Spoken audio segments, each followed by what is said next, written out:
Martial Universe. Bab 99. Judul, Tikus di dalam Batu Talisman. Hawa di ruangan terang itu cukup panas. Lin Zentian, Lin Xiao, dan beberapa lainnya duduk di ruangan itu dengan ekspresi serius. Ayah, kita sudah berhasil menjalankan ulang bisnis yang sempat kita hentikan. Sebentar lagi mereka bisa kembali beroperasi. Lin Xiao menatap ke arah Lin Zentian yang memasang ekspresi keras di wajahnya. Ya, Lin Zentian mengangguk tak semangat. Beberapa saat kemudian, dia tiba-tiba mengangkat kepala dan menatap ke arah Lin Xiao dan yang lain, lalu mendesah. Awalnya, kupikir setelah mengalahkan keluarga Lei dan Xie, keluarga Lin akan bisa menikmati hari-hari yang damai. Sayangnya, kita telah menyinggung fraksi kuat lain. Sekte Baju Darah. Ayah, Donger ceroboh. Aku gagal mendidiknya. Lin Xiao terdiam beberapa saat sebelum berkata. Dia tahu jika akhir-akhir ini Lin Zentian terus memikirkan masalah tersebut. Bagaimanapun, keluarga Lei dan Xie tidak bisa dibandingkan dengan Sekte Baju Darah. Itu bukan salah Donger. Guying adalah orang yang keji dan serakah. Meski kita membiarkannya hidup, dia masih menjadi ancaman untuk kita. Karena itu, bukan masalah kita membunuhnya atau tidak, ujar Lin Zentian sambil melambaikan tangan. Kalau mau menyalahkan orang, kita harus menyalahkan si tua culas Lei Bao. Dia berani membocorkan keberadaan tambang batu yang Yuan kepada para serigala itu. Ayah, apa yang harus kita lakukan? Aku sudah mengirim beberapa orang untuk mengamati Sekte Baju Darah. Saat ini, alasan mengapa mereka belum bergerak mungkin karena mereka masih mencari tahu kekuatan keluarga Lin. Kalau mereka sudah mendapatkan informasi, Lin Ken berujar pelan. Kepala Sekte Baju Darah adalah Wei Tong, dia ada di Yuan dan tingkat menengah. Di bawah pimpinannya adalah orang-orang yang baru saja mencapai Yuan dan tingkat awal. Sementara itu, mereka juga memiliki 10 ahli tingkat akhir Heavenly Yuan. Kekuatannya bukan sesuatu yang bisa jadi tandingan keluarga Lin, kata Lin Zentian pelan. Akhir-akhir ini dia telah menggunakan berbagai cara untuk mencari tahu kekuatan Sekte Baju Darah.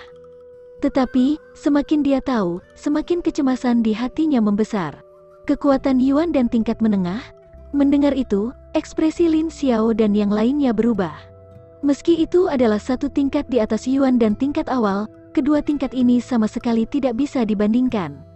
Karena itu, Lin Zentian bukanlah tandingan Wei Tong. Ditambah lagi, di sana terdapat anggota Sekte Baju Darah yang juga mencapai Yuan dan tingkat awal.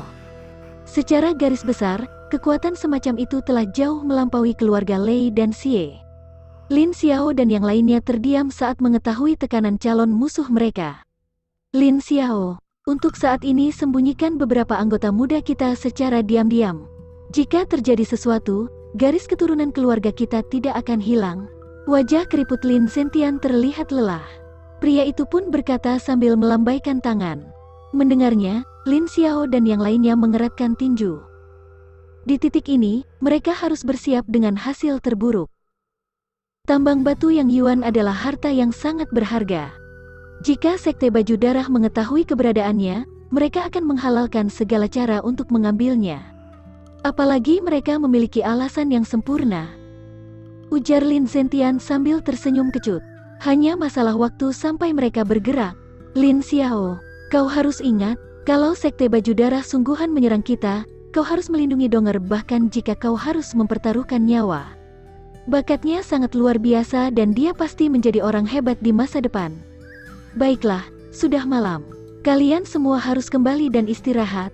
Lin Zentian menghela napas, tidak ingin bicara lebih banyak lagi. Dengan satu lambaian tangan, dia membubarkan Lin Xiao dan yang lainnya. Baik. Melihat ekspresi lelah patua itu, Lin Xiao dan yang lainnya hanya bisa mengangguk dan meninggalkan ruangan dalam diam. Tampaknya tidak mudah menjadi seorang kepala keluarga. Saat Lin Xiao dan yang lainnya meninggalkan ruangan, di sebuah ruangan di dalam komplek keluarga Lin, Lin Dong yang sedang duduk di atas kasur pun membuka matanya perlahan. Dengan kekuatannya yang sekarang, mudah baginya menguping segala pembicaraan tanpa ketahuan. Yuan dan tingkat menengah. Lin Dong mengunci bibirnya rapat. Dengan kekuatannya saat ini, jika dia menggunakan seluruh mental energinya, mungkin dia bisa mengimbangi praktisi Yuan dan tingkat awal. Tapi jika dia bertemu dengan ahli Yuan dan tingkat menengah, kesempatan menangnya akan sangat kecil. Butuh setidaknya setengah bulan sebelum Sekte Baju Darah selesai menginvestigasi kekuatan keluarga Lin. Setelah itu, mereka mungkin akan menyerang kita, apalagi ada tambang batu yang Yuan yang menarik perhatian mereka. Mata Lindong berkedip. Dalam waktu setengah bulan, apa yang bisa dia capai? Setidaknya, dia bisa naik ke tingkat akhir Heavenly Yuan.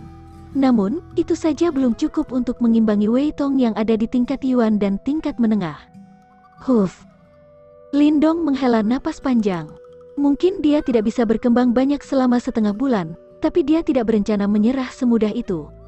Bagaimanapun, keluarga Lin telah bekerja keras untuk sampai ke titik ini. Karena itu, dia tidak ingin melihat keluarganya dihancurkan. Lindong memejamkan mata perlahan sambil ujung jarinya mengetuk telapak tangan kanannya.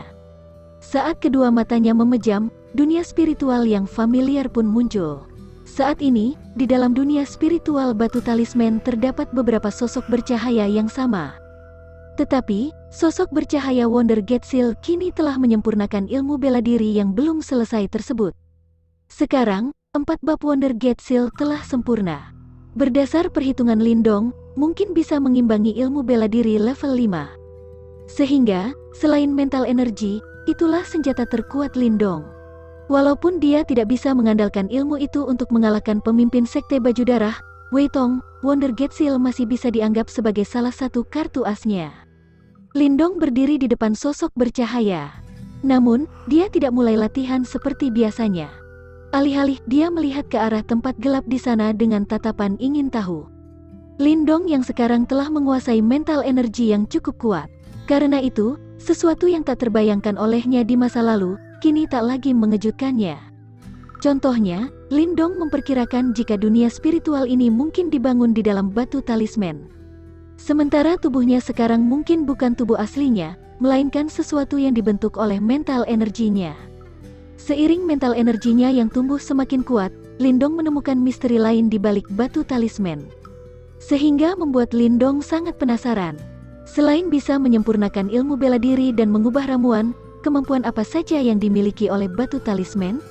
Lindong menatap sungguh-sungguh ke arah dunia spiritual yang gelap itu. Tetapi, seiring waktu berjalan, di sana tetap tidak terjadi apa-apa. Ruang kosong itu masih terlihat tenang seperti sebelumnya. Hanya saja, Lindong terus mengamati selama setengah jam sebelum duduk di atas tanah. Aliran mental energi pun mulai menyebar di ruang gelap itu.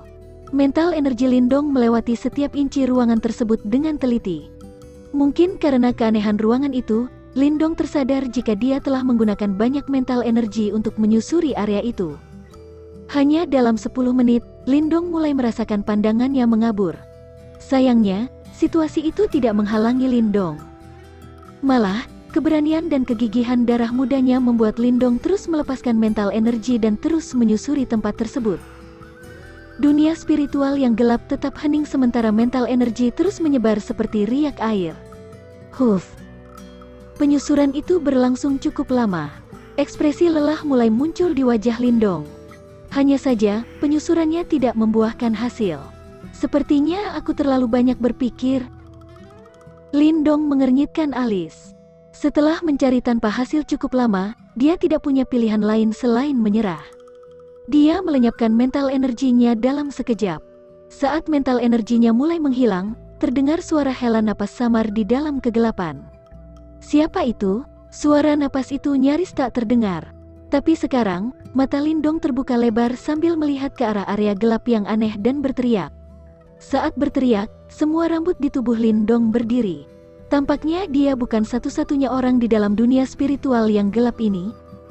Ketika dia menjadi lebih mengenal batu talisman misterius, Lindong bisa merasakan, saat menggunakan batu talisman untuk mengubah ramuan, beberapa dari kekuatan obat akan diserap oleh batu talisman. Malah, ketika batu talisman menyerap bunga di dalam tambang waktu itu, sebagian besar kekuatan obat di dalam bunga itu tidak diserap oleh Lindong, melainkan diserap ke dalam batu talisman. Pengamatan itu membuat Lindong curiga. Itu adalah salah satu alasan mengapa dia menyusuri dunia spiritual batu talisman dengan hati-hati. Setelah Lindong berteriak, seluruh dunia spiritual berubah hening lagi. Sensasi ini nyaris membuat suara napas barusan sebagai ilusi semata. Namun Lindong yakin jika itu bukanlah ilusi. Ketika dia melihat serius ke area gelap itu, aliran mental energi pun membentuk cepat di depannya. Dalam sekedip mata, dia telah membentuk jarum yang sangat tipis dan panjang. Itu adalah jarum sukma suci yang digunakan Guing waktu itu. Walaupun itu hanyalah ilmu Secret Spirit Art biasa, tetap saja merupakan salah satu dari Secret Spirit Art yang berhasil Lindong kuasai. Kalau kau tidak menunjukkan diri, aku akan menyerang. Jarum sukma suci yang melayang di depan Lindong berkedip sedikit. Sementara itu, suara Lindong menggema perlahan di dalam dunia spiritual yang gelap. Kalimat Lindong tidak memunculkan respon. Setelah menyaksikan situasi ini, kilat dingin muncul di matanya. Dalam sekejap, jarum sukma suci yang melayang di depannya segera melesat cepat ke kegelapan. Nguung! Saat jarum sukma suci itu melesat, dalam sekejap, cahaya kecil tiba-tiba muncul dari kegelapan lalu berlari semakin dalam. Kau mau kabur, ya? Melihatnya, Lindong menghentakkan tangannya dengan kuat. Mental energinya seperti tali lasso. Dia mengejar sosok bercahaya itu sebelum menangkapnya dan menariknya paksa. Bang! Saat sosok bercahaya itu mendarat keras di depan Lindong, dia menatapnya sebelum tatapan kagum muncul di wajahnya. Ketika cahayanya meredup, sosok bercahaya itu terlihat sebagai tikus seukuran telapak tangan dan berwarna hitam legam dari kepala hingga kaki. Tetapi, yang membuat Lindong sangat terkejut adalah sesuatu yang terpancar di mata tikus itu bukanlah rasa takut, namun sebuah kemarahan seolah dia adalah manusia. Makhluk apa ini? Lindong tanpa sadar menarik napas panjang kala melihat ke arah tikus hitam yang tampak marah tersebut.